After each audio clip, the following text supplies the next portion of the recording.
নমস্কাৰ বন্ধু বান্ধৱীসকল, এই মুহূৰ্তত আপোনালোকলৈ লৈ আহিছোঁ এটি গুৰুত্বপূৰ্ণ ভিডিঅ'। বন্ধুসকল, এই ভিডিঅ'টোৰ জৰিয়তে আপোনালোকক অসম চৰকাৰৰ এটি গুৰুত্বপূৰ্ণ আঁচনি সংক্ৰান্তত জনাব চেষ্টা কৰিম।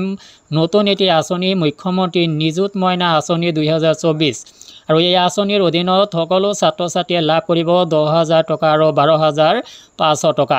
আৰু এই টকা লাভ কৰিব অহা আগষ্টত লাভ কৰিব ছাত্ৰ ছাত্ৰীসকলে। এই সংক্ৰান্তত অসমৰ মুখ্যমন্ত্ৰী ডক্টৰ হিমন্ত বিশ্ব শৰ্মাই কৰিছে স্পষ্ট কিছু ঘোষণাখিনি আপোনালোকক জনাব চেষ্টা কৰিম। নতুনকৈ আৰম্ভ কৰা হৈছে আঁচনিখন, মুখ্যমন্ত্ৰী নিযুত মইনা আঁচনি 2024। আৰু এই আঁচনিৰ অধীনত ছাত্ৰ ছাত্ৰীসকলে আগষ্ট মাহত লাভ কৰিব ক্ৰমে 10,000 আৰু 12,500 টকা। কোনসকল ছাত্ৰ ছাত্ৰীয়ে লাভ কৰিব, কেনেকৈ লাভ কৰিব, ইয়াৰ বাবে আপুনি এপ্লাই কৰিব লাগিব নেকি, সম্পূৰ্ণ তথ্য আপোনালোকক এই ভিডিঅ'টো জনাব চেষ্টা কৰিম।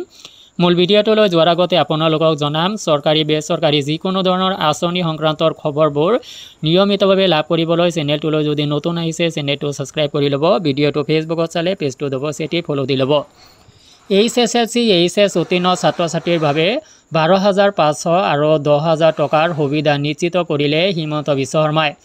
অসমৰ মুখ্যমন্ত্ৰী ডক্টৰ হিমন্ত বিশ্ব শৰ্মাই HSLC আৰু HS উত্তীৰ্ণ ছাত্ৰ ছাত্ৰীক আৰ্থিক সাহায্য প্ৰদান কৰা অসম মুখ্যমন্ত্ৰী নিযুত মইনা আঁচনি 2024 সন্দৰ্ভত প্ৰকাশ কৰে। কেবিনেটৰ অনুমোদনৰ পিছত আগষ্ট মাহত কাৰ্যকৰী হ'ব এই আঁচনিখন। গুৰুত্বপূৰ্ণ কথা, মুখ্যমন্ত্ৰী ডক্টৰ হিমন্ত বিশ্ব শৰ্মাৰ কেবিনেটে অনুমোদন জনাইছে এয়া। আৰু কেবিনেটৰ অনুমোদনৰ পিছত আগষ্ট মাহৰ পৰা কাৰ্যকৰী হ'ব। মেট্ৰিক আৰু হায়াৰ ছেকেণ্ডাৰী পৰীক্ষাত উত্তীৰ্ণ ছাত্ৰৰ লগতে ছাত্ৰ ছাত্ৰী উভয়েই 1,250 টকাৰ পৰা 12,500 টকাৰ পৰা আৰম্ভ কৰি 10,000 টকালৈকে আৰ্থিক সুবিধা লাভ কৰিব। আৰু এয়া নিশ্চিত কৰিছে অসমৰ মুখ্যমন্ত্ৰী ডক্টৰ হিমন্ত বিশ্ব শৰ্মাই। অসমৰ মুখ্যমন্ত্ৰী নিযুত মইনা আঁচনি 2024ৰ ঘোষণা মুখ্যমন্ত্ৰী ডক্টৰ হিমন্ত বিশ্ব শৰ্মাই। HSLC আৰু HS উত্তীৰ্ণ ছাত্ৰ ছাত্ৰীয়ে ক্ৰমে 12,500 আৰু 10,000 টকা লাভ কৰিব। আঁচনিৰ লক্ষ্য হৈছে অসমৰ যুৱ যুৱতীসকলৰ বাবে অধিক শিক্ষা আৰু কেৰিয়াৰ বিনিয়োগত সহায় কৰা। অসমৰ মুখ্যমন্ত্ৰী হিমন্ত বিশ্ব শৰ্মাই যোৱা 6 জুনত ৰাজ্যখনৰ শাসন ব্যৱস্থা সন্দৰ্ভত এখন সংবাদমেলত ডাঙৰ পৰিঘটনা উন্মোচন কৰে। শৈক্ষিক পদক্ষেপ আৰু আগন্তুক অসম মুখ্যমন্ত্ৰী নিযুত মইনা আঁচনি 2024ৰ ওপৰত গুৰুত্ব আৰোপ কৰে।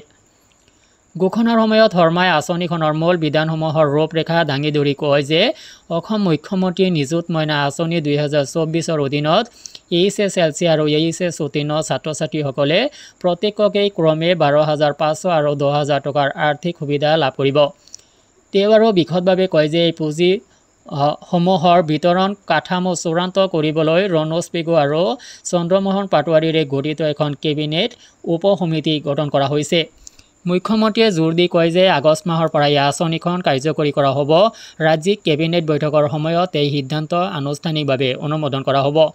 এই পদক্ষেপৰ লক্ষ্য হৈছে HSLC হাইস্কুল লিভিং চাৰ্টিফিকেট আৰু HS অৰ্থাৎ উচ্চতৰ মাধ্যমিক পৰীক্ষাত সফলতাৰে উত্তীৰ্ণ হোৱা ছাত্ৰ ছাত্ৰীসকলক আৰ্থিক সহায় আগবঢ়োৱা, তেওঁলোকক অধিক শিক্ষা গ্ৰহণ কৰিবলৈ বা তেওঁলোকৰ কেৰিয়াৰ পথত বিনিয়োগ কৰিবলৈ সম্পদ প্ৰদান কৰা। অসম মুখ্যমন্ত্ৰী নিযুত মইনা আঁচনি 2024 শৈক্ষিক আৰু পেছাগত বৃদ্ধিৰ বাবে স্পষ্ট সুবিধা আৰু সুযোগ প্ৰদান কৰি শিক্ষাৰ প্ৰসাৰৰ লগতে অসমৰ যুৱক যুৱতীসকলক সবলীকৰণৰ বাবে চৰকাৰৰ দায়বদ্ধতাক প্ৰতিফলিত কৰে। তো বন্ধুসকল, দেখিব পাইছে অসমৰ মুখ্যমন্ত্ৰী ডক্টৰ হিমন্ত বিশ্ব শৰ্মাই অসম মুখ্যমন্ত্ৰী নিযুত মইনা আঁচনি 2024 সংক্ৰান্তত যথেষ্ট তাৎপৰ্যপূৰ্ণ কিছু মন্তব্য কৰিছে। আৰু অহা আগষ্ট মাহৰ পৰা এই আঁচনি কাৰ্যকৰী হ'ব। আৰু কাৰ্যকৰী হোৱাৰ লগে লগেই উচ্চতৰ মাধ্যমিক আৰু মেট্ৰিক উত্তীৰ্ণ ছাত্ৰ ছাত্ৰীসকলে 10,000 আৰু 12,500 টকাকৈ লাভ কৰিব। তো বন্ধুসকল, ভিডিঅ'টো সংক্ৰান্তত আপোনাৰ যদি কিবা জানিব লগা আছে কমেণ্ট ছেকশ্যনত জনাব। আজিলৈ এৰিছোঁ, ধন্যবাদ।